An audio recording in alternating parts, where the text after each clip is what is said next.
It's tax season, everyone, and you know what that means. Trying to find every way possible that you can to lower your taxes. The standard deduction is a dollar amount that reduces your taxable income. If you are the age of 65 or older, or you are blind, your standard deduction is even higher. You cannot use standard deduction if you are married filing separately and your spouse itemizes their deductions on their return. You're filing a tax return for a short tax year because of a change in your annual accounting period, or you are a non-residential or dual status alien during the year.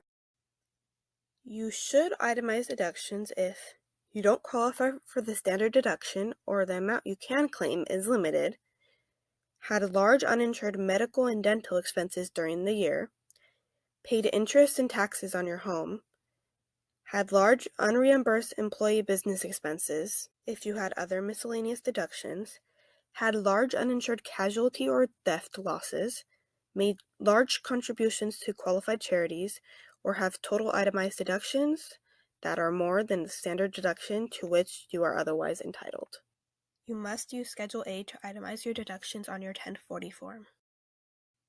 Now we will determine whether these 25 events are tax deductible or not according to Schedule A.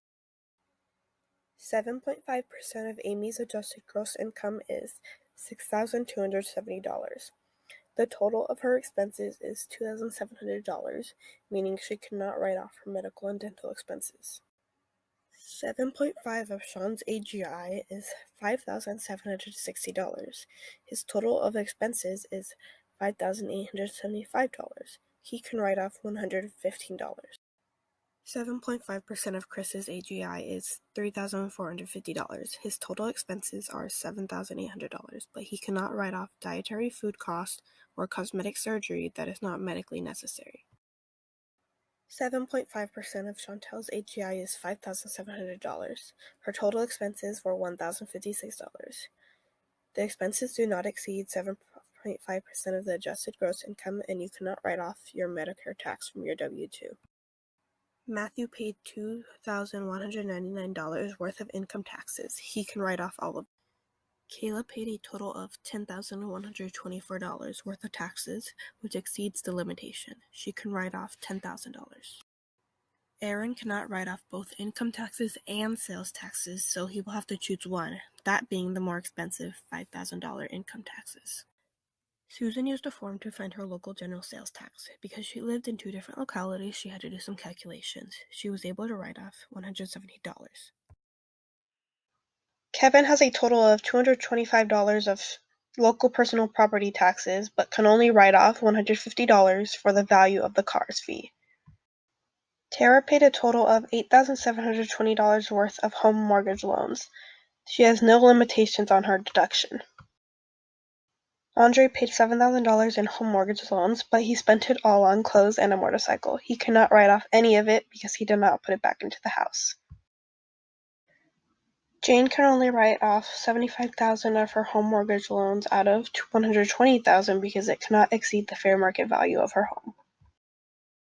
Although Nick's total contributions were $5,100, he cannot deduct any of it because he donated to a political organization and a club soccer team. Abby can deduct all $300 of donation, treating each month's payment as a separate donation. Kobe paid $50 to go to a charity dinner. The value of the dinner was $20. Kobe is only able to deduct the $30 donation, not the $20 bill provided. Karen can write off all $1,060 of her donations in cash, clothes, and furniture.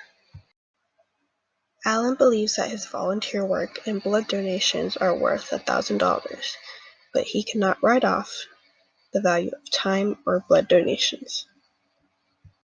Mary was only able to write off $600 of her $1,000 total donations to charities in the previous year.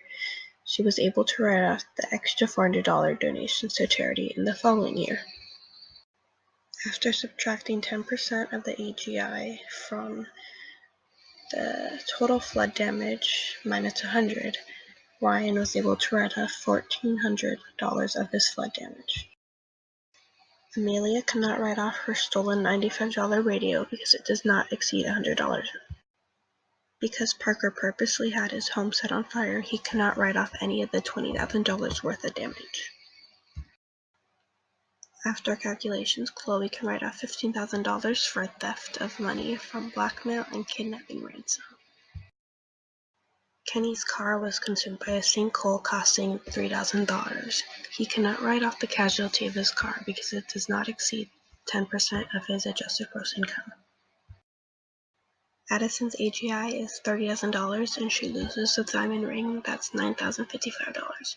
Because Addison's diamond was lost unexpectedly in an identifiable event, she can write off $5,955 after calculations.